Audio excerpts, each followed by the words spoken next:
ஹாய்ங்க, வணக்கம். Welcome to Lakshmi வந்தாச்சு YouTube channel. இன்னைக்கு நம்ம பார்க்க போகிறது தீபாவளி ஸ்பெஷல் தாங்க. தீபாவளிக்கு நம்ம ஸ்வீட்ஸ் ஸ்நாக்ஸ் எப்படி செய்யறது அப்படிங்கிறது தான் பார்க்க போகிறோம்.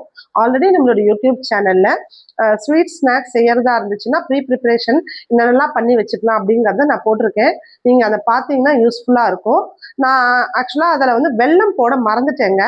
நீங்க வந்து நிறைய பேர் வந்து அதிரசம் செய்வீங்க இல்லையா, அப்போ கண்டிப்பா நமக்கு வெல்லம் தேவை. நம்ம அந்த கட்டி வெல்லம் இருக்கு இல்லையா, அதை நீங்க உடைச்சு வச்சுக்கோங்க. எவ்வளோ வெயிட்ன்றது அதிரசத்துக்கு நீங்க எத்தனை கிலோ போட போறீங்களோ அதுக்கேற்ற மாதிரி அதை வெயிட் அளந்து எடுத்து அதை நீங்க உடைச்சி ஒரு ஜிப்லாக் கவர்ல போட்டு வச்சுக்கோங்க. ஏன்னா அந்த லாஸ்ட் மினிட்ல அந்த பாகு வெல்லம்லாம் உடைக்கிறது ரொம்ப கஷ்டமான விஷயமா ஆயிடும்.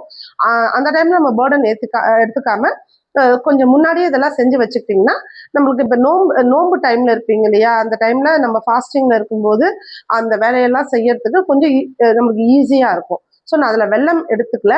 நான் வெல்லம் போட்டு எதுவும் செய்ய போறதில்ல. நீங்க ஏதாவது வெல்லம் போட்டு செய்யறதா இருந்தால் கண்டிப்பா வெல்லத்தை எடுத்து உடைச்சு வச்சுக்கோங்க. ஓகேங்க. இப்போ நம்ம யூடியூப் சேனல்ல என்னென்னலாம் தீபாவளிக்கு செய்ய போறோன்றத பார்க்கலாம். வாங்க வீடியோக்குள்ள போகலாம். இப்போ நம்ம சுகர் சிரப் தாங்க செய்ய போகிறோம் பாதுஷாக்காக. ஆல்ரெடி லாஸ்ட் வீடியோவில் நான் கொடுத்துருப்பேன். அதில் கலர் ஆட் பண்ணியிருப்போம், இதில் கலர் ஆட் பண்ண மாட்டோம், அவ்வளோதாங்க டிஃப்ரென்ஸு. நான் ஒரு 300 கிராம்ஸ் சுகர் எடுத்து அதை வந்து கொஞ்சமாக வாட்டர் அது முழுகிற அளவுக்கு சேர்த்து சுகர் சிரப்பாக கன்வெர்ட் பண்ணிடுறாங்க. அந்த சுகர் சிரப் வந்து அதோட ஸ்டேஜ் லாஸ்ட்டாக சொன்ன மாதிரி தாங்க. பிசுபிசுப்பு தன்மை மட்டும் வந்தால் போதும், கம்பி பதம்லாம் வர தேவையில்லை. இது கொஞ்சம் கட்டி போகாமல் இருக்க லாஸ்ட்டாக கொஞ்சம் லெமன் ஜூஸ் மட்டும் ஆட் பண்ணிக்கோங்க.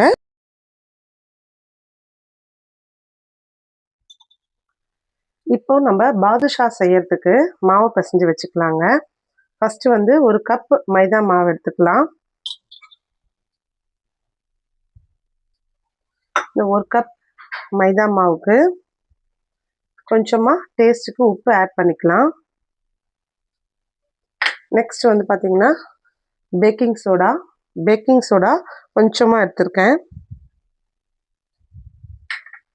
அடுத்தது தயிர் வந்து ஒரு 2 டீஸ்பூன் எடுத்திருக்கேன்.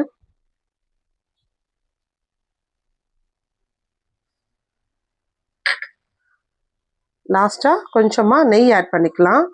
நெய் வந்து கொஞ்சமாக ஆட் பண்ணிக்கோங்க. லாஸ்ட்டாக நமக்கு தேவைப்பட்டதுன்னா நம்ம சேர்த்துக்கலாம். இப்போ இது எல்லாத்தையுமே மிக்ஸ் பண்ணிக்கலாம். கையிலேயே நல்லா பிசைஞ்சிக்கலாம். கொஞ்சம் கொஞ்சமாக தண்ணி தெளித்து கொஞ்சம் டைட் டோவாக நம்ம மாற்றணும். கொஞ்சம் கொஞ்சமாக தண்ணி தெளித்து, மொத்தமாக தண்ணி ஊற்றிடக்கூடாது. கொஞ்சம் கொஞ்சமாக தண்ணி தெளித்து நல்லா ஒரு டைட் டோவாக பிசையணும். நம்ம சப்பாத்தி பிசையறதுக்கும் இன்னும் கொஞ்சம் முன்னாடி ஸ்டேஜ்னு சொல்லுவோம் இல்லையா, அந்த மாதிரி நல்லா கொஞ்சம் டைட்டாக பிசையணும். இது பிசையறதுல தாங்க இருக்குது. நிறைய தண்ணி ஒரே டைமில் ஊற்றிட்டிங்கன்னா நம்மளுக்கு சாஃப்டாக ஆகிடும் மாவு. அந்த மாதிரி ஆகக்கூடாது. கொஞ்சம் கெட்டியான மாவாக பிசையணும். நான் உங்களுக்கு பிசைஞ்சிட்டு காமிக்கிறேன் பாருங்கள். இப்போ பார்த்தீங்கன்னா தெரியும், நல்லா கொஞ்சம் டைட்டாக பிசைஞ்சிக்கணும். இந்த மாதிரி எடுக்கும்போது ஒரு மாதிரி நீட்டாக வரணுங்க. அப்போ தான் நம்மளுக்கு அந்த பாதுஷாவில் அந்த ஒரு மாதிரி லேயராக வரும் இல்லைங்களா, உள்ள அது மாதிரி வரும். இந்த மாதிரி நல்லா பிசைஞ்சு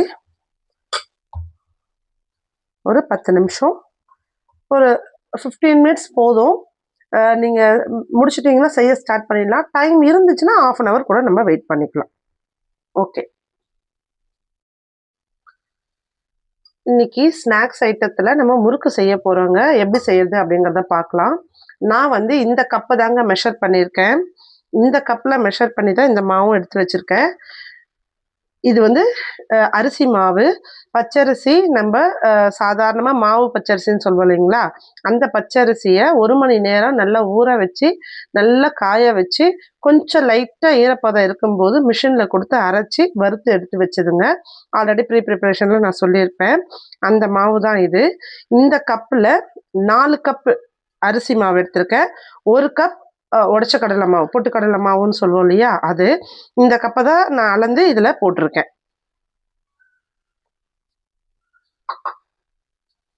பொட்டுக்கடலை மாவு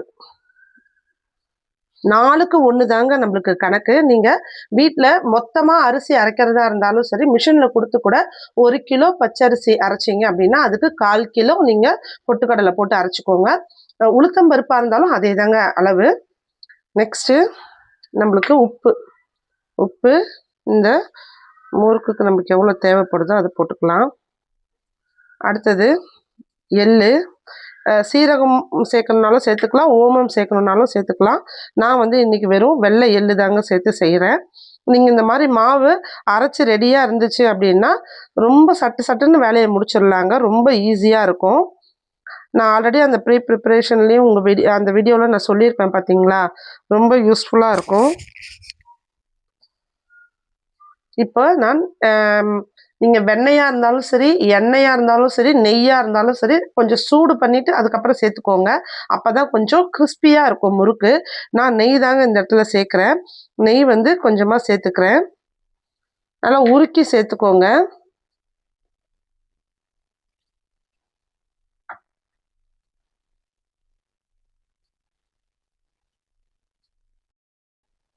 இப்போ நம்மளோட முறுக்கு மாவு ரெடிங்க.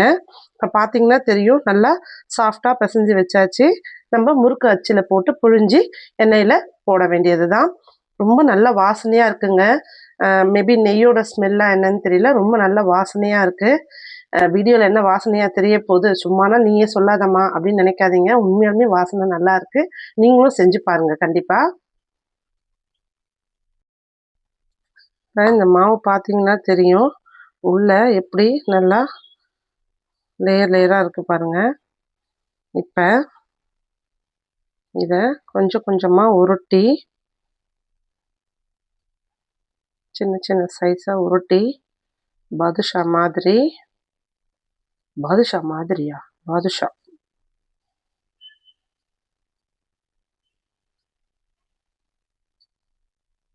சைஸ் நம்மளோட விருப்பம் தாங்க. பெருசாக வேணும்னாலும் பெருசாக போட்டுக்கலாம். இதை பொரிக்கும்போது முக்கியமான விஷயம் எண்ணெய் தாங்க. எண்ணெய் வந்து ரொம்ப சூடாகக்கூடாது. சூடாகாமல் லைட்டாக சூடு ஏறினா போதும். பொறுமையான தீயில் நம்ம இதை பொரிச்சு எடுக்கணும். கொஞ்சம் டைம் எடுக்கும், பட் பொறுமையாக செஞ்சோம் அப்படின்னா நல்ல ஸ்வீட் ரெடி ஆகிடும். நான் ஃபுல்லாகவே போட்டுட்டு உங்களுக்கு காமிக்கிறேன் பாருங்கள். நம்ம இப்போ பாதுஷாவை நல்லா நம்ம நடுவில் ஓட்டை போட்டு ரெடி பண்ணி வச்சுருக்கோம். இப்போ நம்ம ஸ்லோவான தீயில் பாதுஷாவை போட்டு பொரித்து எடுத்து நம்மளோட சுகர் சிரப்பில் போட வேண்டியதுதான். எண்ணெய் வந்து மீடியத்தில் வச்சு வைங்க. கொஞ்சமாக சூடு ஏறினா போதும். இப்போ நம்ம இந்த பாதுஷாவை ஒன்று ஒன்றா போட்டு பொரிச்சுக்கலாம். கரெக்டாக இருக்குங்க. தீ கம்மியாக இருக்கிற மாதிரி தெரியுது, ஆனால் இல்லை, கரெக்டாக தான் இருக்கும்.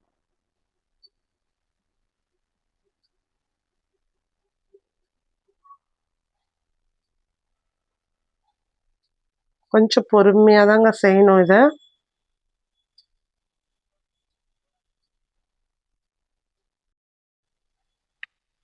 பார்த்தீங்கன்னா தெரியும், நம்ம போட்டதெல்லாம் அடியிலேருந்து பொறுமையாக மேலே எழுந்து வந்துருச்சு. கொஞ்சம் பொறுமையாக அந்த மாதிரி வெடிப்பாக வந்தாதாங்க உள்ள சுகர் சிரப்பு இறங்கும், நல்லாயிருக்கும். மேலே கொஞ்சம் கிறிஸ்பியாக இருக்க மாதிரி இருந்தால் தான் உள்ளே நல்லா சுகர் சிரப்பு இறங்கும். இப்போ இதுதாங்க கரெக்டான ஸ்டேஜு. பார்த்தீங்கனாலே தெரியும், நல்லா அழகாக கலர் வந்து பாதுஷா கலர் வந்துருச்சு பாருங்கள். இப்போ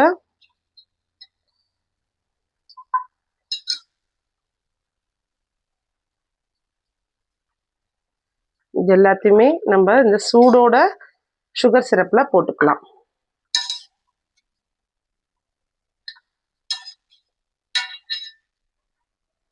எடுத்து வச்சிருக்கக்கூடிய பாதுஷாவை போட்டுடலாங்க. இது நல்லா ஊறட்டும். ஓவர் நைட் கூட ஊற வச்சிடலாம். அப்போ தான் உள்ளே நல்லா சுகர் சிரப் இறங்கும். 1/2 hour கழிச்சுட்டு பார்க்கலாம் எப்படி இருக்குன்றத.